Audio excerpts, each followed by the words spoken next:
어느 날 내 제자 중 한 명이 찾아왔다. 그는 젊고 야망이 있었지만 동시에 현실과 이상 사이에서 갈등하는 모습이 역력했다. 스승님, 저는 회사를 창업하고 싶습니다. 하지만 어떻게 결정을 내려야 할지 모르겠습니다. 도덕과 현실, 명분과 이익 사이에서 고민이 많습니다.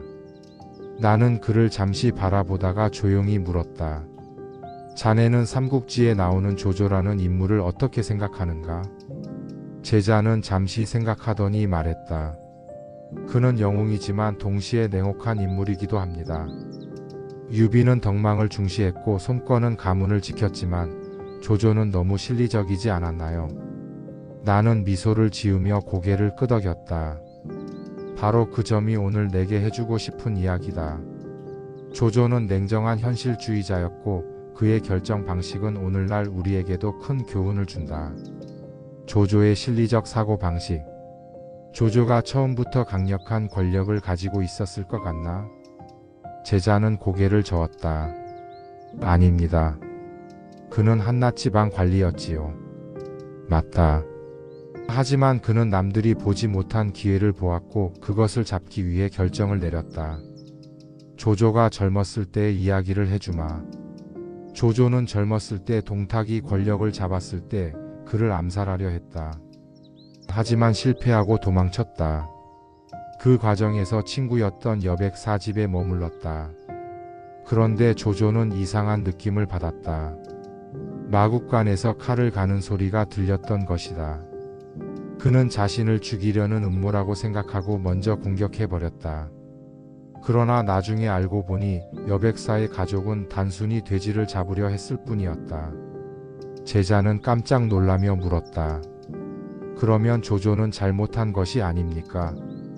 나는 고개를 끄덕였다. 그렇지. 하지만 조조는 이렇게 말했다.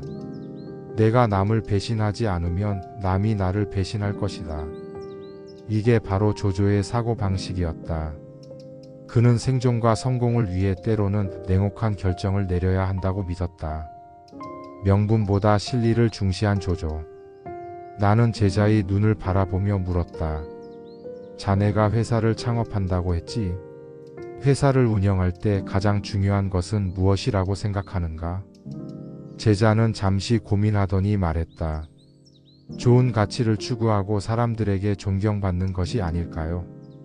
나는 고개를 저으며 말했다. 물론 그것도 중요하지. 하지만 조조는 그렇게 생각하지 않았다. 그는 이익과 실리를 먼저 따졌다. 조조가 세력을 키우던 시절 원소와의 대결이 있었다.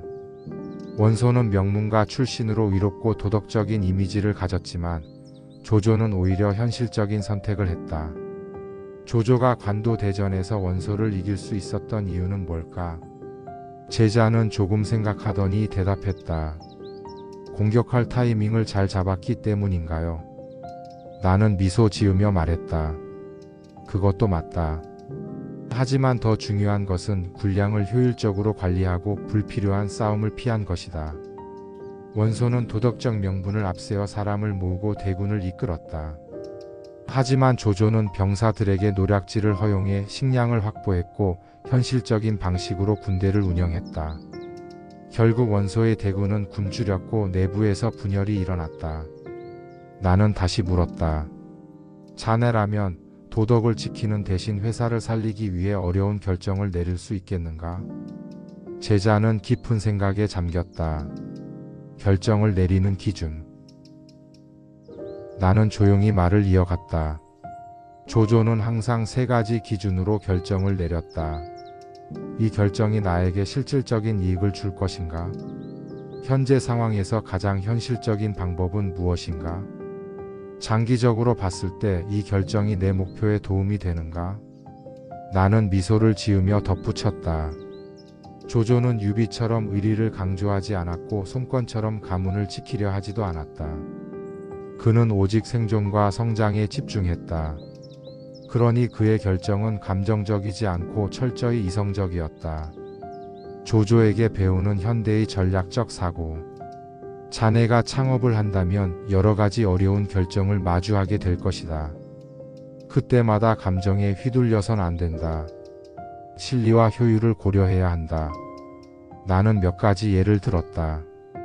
사업을 운영할 때 오랜 친구를 직원으로 두었지만 성과가 나오지 않는다면, 새로운 시장에 진출할 기회가 있지만 기존 고객과 갈등이 생길 가능성이 있다면, 경쟁사가 도덕적으로 논란이 있는 방식으로 시장을 점유하고 있을 때 어떻게 대응할 것인가?